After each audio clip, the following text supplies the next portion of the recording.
بسم اللہ الرحمن الرحیم۔ آسمان کی آفتیں۔ خلیفہ ہارون الرشید عباسی خاندان کا 5واں خلیفہ تھا۔ عباسیوں نے طویل عرصے تک اسلامی دنیا پر حکومت کی، لیکن ان میں سے شہرت صرف ہارون الرشید کو نصیب ہوئی۔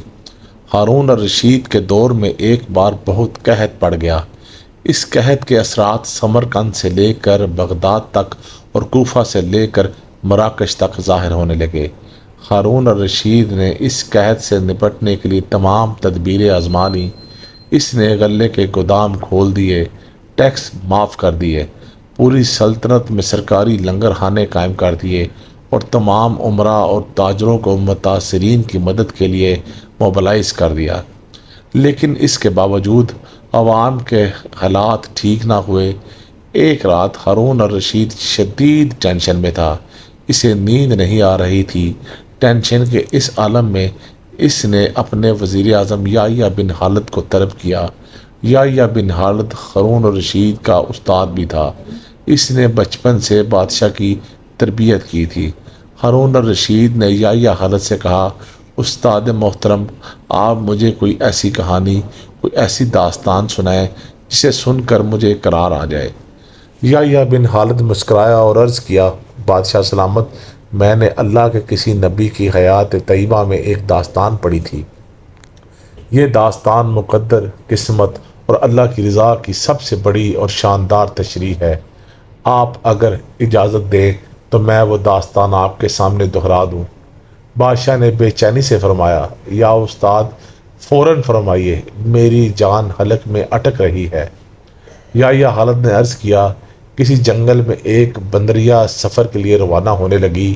اس کا ایک بچہ تھا۔ وہ بچے کو ساتھ نہیں لے کے جا سکتی تھی۔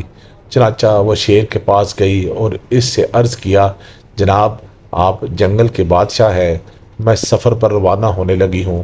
میری خواہش ہے آپ میرے بچے کی حفاظت اپنے ذمہ لے لیں۔ شیر نے حامی بھر لی۔ بندریا نے اپنا بچہ شیر کے حوالے کر دیا۔ شیر نے بچہ اپنے کندھے پر بٹھا لیا۔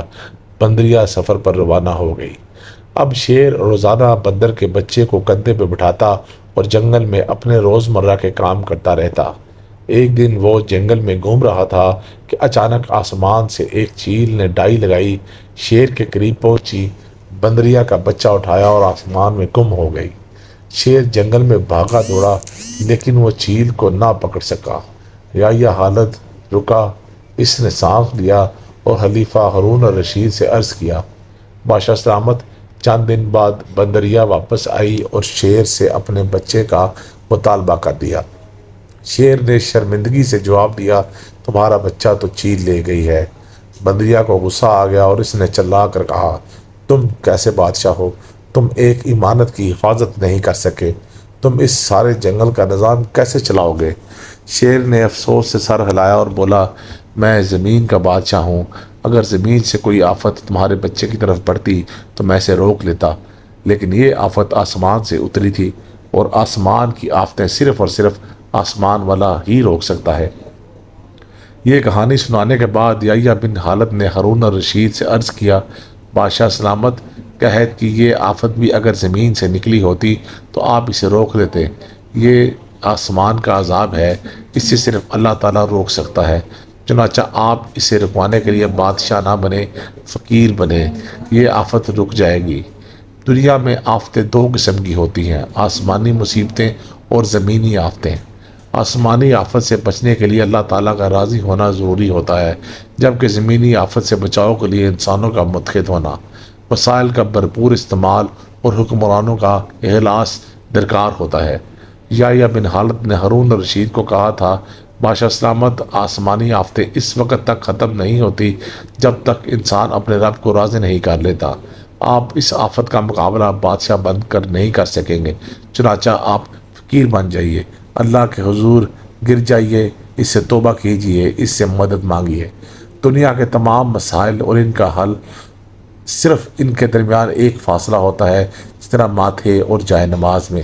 لیکن افسوس، ہم اپنے مسائل کے حل کے لیے 7 سمندر پار جانے کو تو تیار ہیں، لیکن ماتھے اور جائے نماز کے درمیان موجود چند انچ کا فاصلہ طے نہیں کر سکتے۔ اللہ تعالیٰ سے دعا ہے اللہ تعالیٰ ہم سب کو نیک اعمال کرنے کی اور سیدھے راستے پر چلنے کی توفیق عطا فرمائے۔ آمین یا رب العالمین۔